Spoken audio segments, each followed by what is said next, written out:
Bonjour! Bonsoir à tous. Donc ce Ah oui, soir, c'est on vrai. fait une petite vidéo pour faire des petites précisions sur l'hypnose, ou du moins des grosses précisions, pour rentrer un petit peu plus en profondeur sur le sujet. Du coup, je vais laisser Aurore commencer, parce qu'elle est Merci. précise. Donc, comme on l'a dit dans la première vidéo d'HypnoCoach Kezako, l'hypnose, c'est un état modifié de conscience qu'on a plusieurs fois par jour, mais on n'a pas détaillé plus que ça quel était l'intérêt de l'hypnose dans un accompagnement thérapeutique, ou en tout cas, dans quel but, nous, on s'en servait.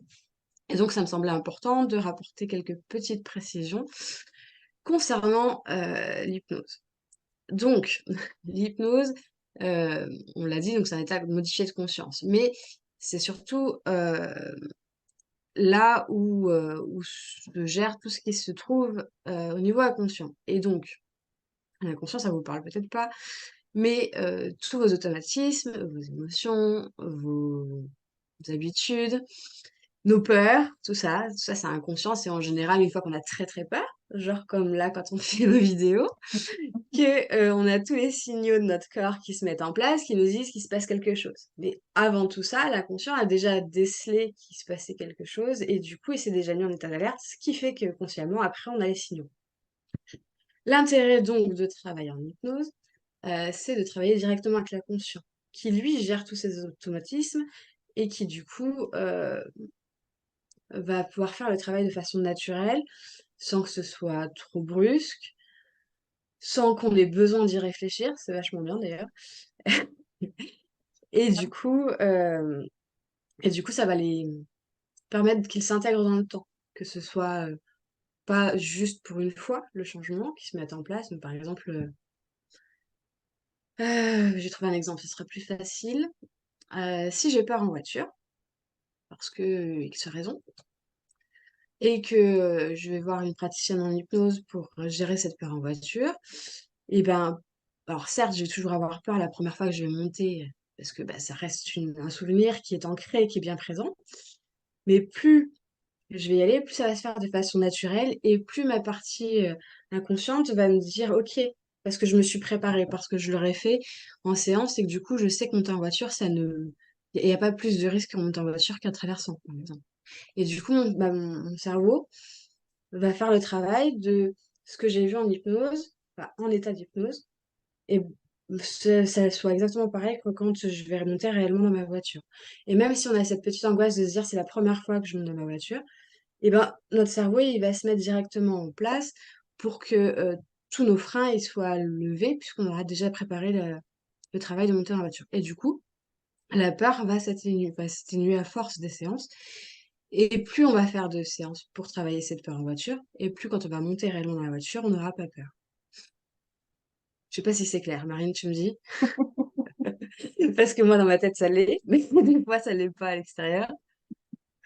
On va essayer de synthétiser. En fait, OK.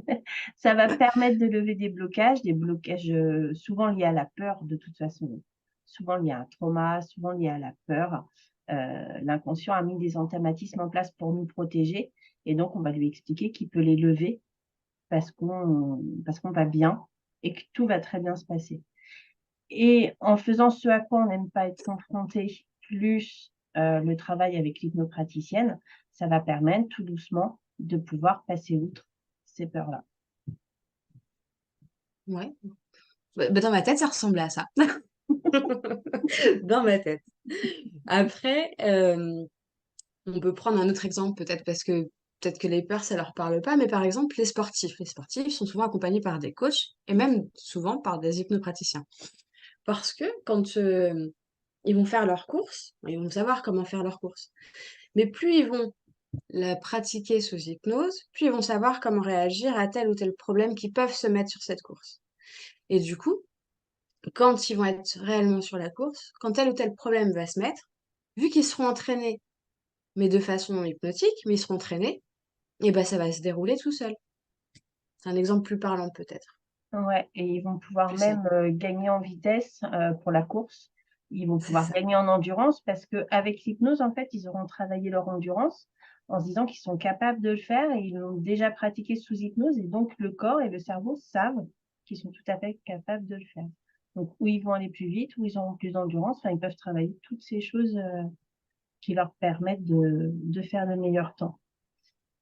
Tout à fait. Et du coup, on en vient au sujet que je voulais aborder, surtout qu'on n'a pas du tout abordé sur la première vidéo, qui est donc l'auto-hypnose. Tout le monde en parle, il y a des livres, il y a des vidéos, j'en apprends moi aussi à mes clients.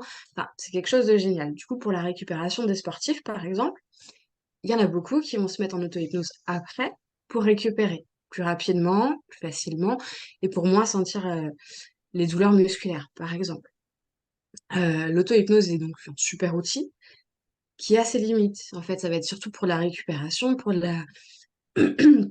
pouvoir faire le vide, parce que souvent, on est focus sur notre objectif, mais on oublie de faire le vide, ou on est focus dans notre vie et on oublie de faire le vide, et ça fait un peu déborder le vase. Donc, du coup, l'auto-hypnose pour récupérer mentalement et physiquement ou gérer ses douleurs, c'est génial. Ou même pour dormir. Pour ceux qui ont des problèmes de sommeil, ça peut être un super outil aussi. Mais pour tous les gros travails, il est quand même mieux d'être accompagné que de vouloir gérer en auto-hypnose enfin, qui n'est pas forcément le plus conseillé et le plus facile pour des travails de profondeur, en tout cas, concernant notre être. Mm. Oui, je suis assez d'accord sur les sur les gros trucs, les tout gros problèmes.